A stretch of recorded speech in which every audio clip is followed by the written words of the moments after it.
She was captured from Africa and brought to Europe, where she was featured in exhibitions. Well, not because they considered her beautiful, but because they exhibited her as a non-human African entity with something peculiar. She was exhibited in London and Paris shows, not on stage but in a cage we often see in zoos. People came to see her because of her heavy hips and curvaceous body, something women today covet. Her entire life she was used as a circus animal, rather than being respected as a human. How was her life and what did they do to her body after her death? Yes, she wasn't spared. Welcome to a new episode of Black Culture Diary, a channel where we talk about less known and hidden Black history, culture, arts, and lost civilization. We scrutinize history here to bring the Black culture back on the surface again. We would like to thank you, the members of our community who have been watching our videos and supporting us. For those who are new, we encourage you to join our community in supporting and building a strong Black history education medium.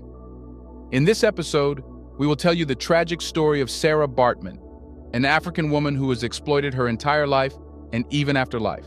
Let's get started.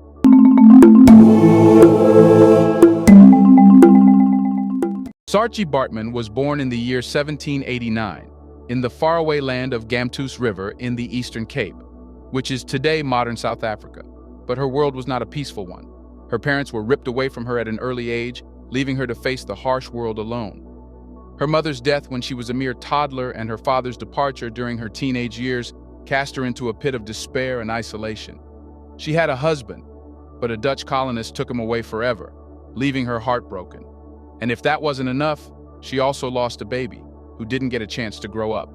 Life had been unfair to Saartjie, and her journey took an even darker turn. Even her tribe was being haunted. The people of her tribe, the Khoikhoi, were facing a difficult time because of wars brought by outsiders, the Dutch colonizers.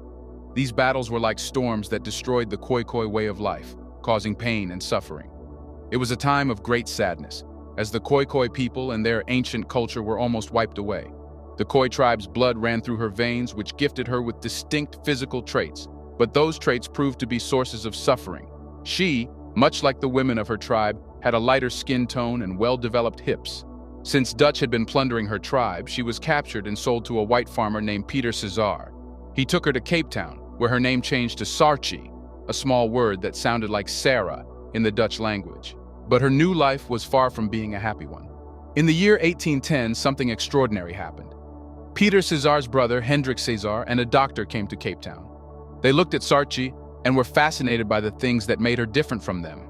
Yes, her body, especially her private parts and her large hips, triggered the evil desires in them. These were normal in her Khoikhoi tribe, but strange to the European eyes. Hendrik Cesar decided to take Saartjie with him to England, promising her good things like wealth, fame, and return home. But those promises turned out to be empty words, and Saartjie was caught in a web of lies. She, along with Hendrik Cesar and Dr. Dunlop, boarded a ship that sailed to a faraway land of England. Sadly, this marked the beginning of a very sad chapter in her life. She never saw her home in South Africa again. In England, things were different. The people there had stopped trading slaves across the ocean, but many Black people were still not free. Saartjie arrived in a place where some Black folks were getting better lives, but many were still struggling and poor. Hendrik Cesar and Dr. Dunlop had plans to make money from Saartjie's body. They wanted to show her to curious people, hoping they would pay to see her.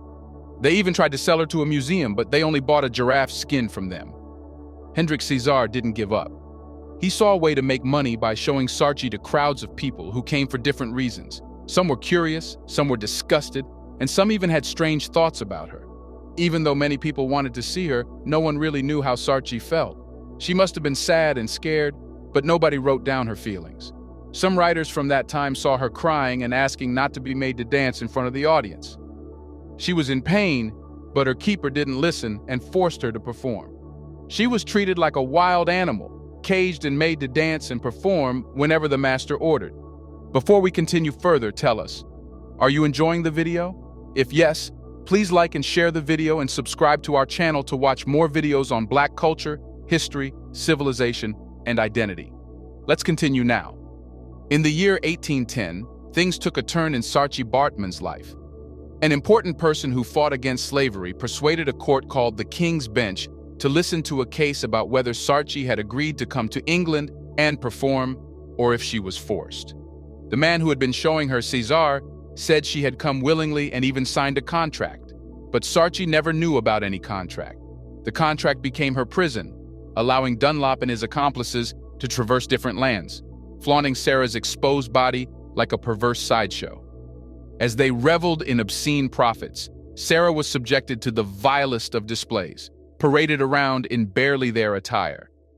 The public paid to gawk at her, touch her, and treat her like a lifeless object existing solely for their amusement. They reduced her to a pitiful plaything, commanding her every move, each gesture a reminder of her stolen humanity. In the court could not be understood as the actual words Sarchi said weren't in the court records, they were translated by someone else.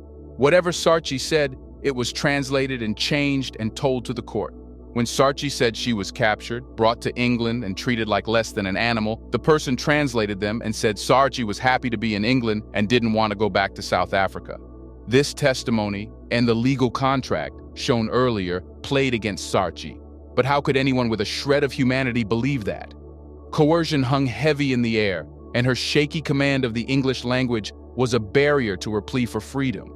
They manipulated her vulnerability and her fear, and twisted her words into a grotesque affirmation of her own exploitation. The court decided in favor of Cesar, but told him to stop inappropriately showing her. However, many historians believe that Sarchi, born in a land controlled by the Dutch, probably didn't truly feel she had a choice or was free. She might have been scared she would be made a slave again if she went back home. After some time, Cesar took Sarchi secretly around Britain and then to Paris when she was around 24. He sold her to someone else, and they never saw each other again. In Paris, people were excited to see her because she was seen as exotic and a sexual object. She was even exhibited with a bear and sometimes taken to parties where rich people paid to see her. During this time, a scientist named Georges Cuvier became interested in Sarchi. He wanted to study her body, and this was the start of racial science. The horrifying saga of Sarchi Baartman, a life ensnared by torment and exploitation, came to a tragic end at the tender age of 26. The cause of her demise was labeled inflammatory and eruptive disease. But her suffering did not end even after her death. Her life was full of agonies, and her death was an extension of the same wretched narrative. Georges Cuvier, the supposed naturalist, who in reality was a monster parading as a scholar, decided to study her body. He had once shamelessly danced with Baartman at one of those debauched parties. Now, he was ready to cast her body in plaster before proceeding to dissect it. Can you even imagine the cruelty, the callous disregard for her humanity? He dissected her brain and genitals, a dreadful preservation of her very essence, transforming her into a grotesque exhibit for the prying eyes. These sickening jars holding her most intimate parts were put on display at Paris's Museum of Man. For 7 decades, her stolen remains were shown like a ghastly sideshow, a grim reminder of the inhumanity inflicted upon her during her life and beyond the grave. When Nelson Mandela was elected the president of South Africa in 1994, he demanded the repatriation of Sarchi's remains and the plaster cast that embodied her stolen humanity. And what did he face in return? Years of obstinacy, bureaucracy, and indifference from the very government that had subjected her to this grotesque degradation.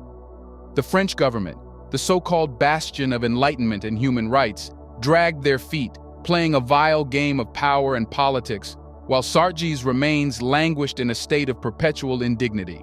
This wasn't just a delay, this was a deliberate perpetuation of the same cruelty that had plagued her throughout her life. In March of 2002, almost 2 centuries after her heart-wrenching journey to Europe, her stolen remains were handed back to the land that had birthed her. Isn't it true that Sarah's story exposes what Europeans did to African women? Tell us, how could they muster up the audacity to do things like that? Let us know your thoughts on this. Do you want to watch more videos like this one? If yes, subscribe to our channel and press the bell icon next to it. We have decided to bring videos on something nobody talks about: the Black culture, civilization, history, and evidence about how glorious Blacks have been. Thanks for watching, and until the next video, stay tuned.